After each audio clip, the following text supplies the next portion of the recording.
A month ago, Ukrainian drone pilots were flying for hobby and business. Now, they're flying into war. One business owner, Taras Troiak, sells drones. He sold out of the 300 in his inventory.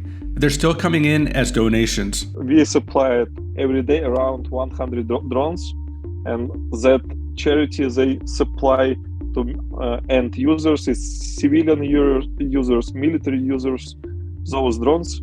And everybody started to use these drones to find some enemies in our country, and it's helpful. And I know many examples when it saved life of our Ukrainian people. The remote pilots are currently using the drones for reconnaissance.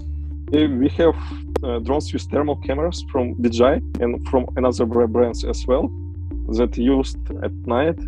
So we see the soldiers at night, we see the tanks at night, and they all will be dead if they will not go back to Russia.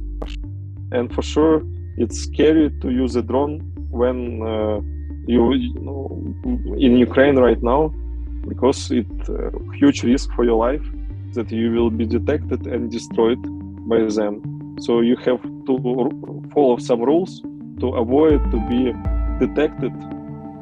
Drones have been used as weapons before. Encountering them can prove difficult. Peter Warner-Singer is the author of Wired for War. So some of the, for example, DJI drones, they don't go over 40 miles per hour.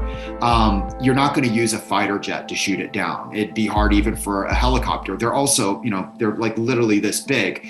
So the responses to them range from, old school using guns of some kind to what the US military turned to was a variety of jammers, basically trying to go after either the signal that's controlling the drone from the human operator on the ground, or going after the system itself, kind of overwhelming its electronics. And reportedly, the Russians have that kind of technology.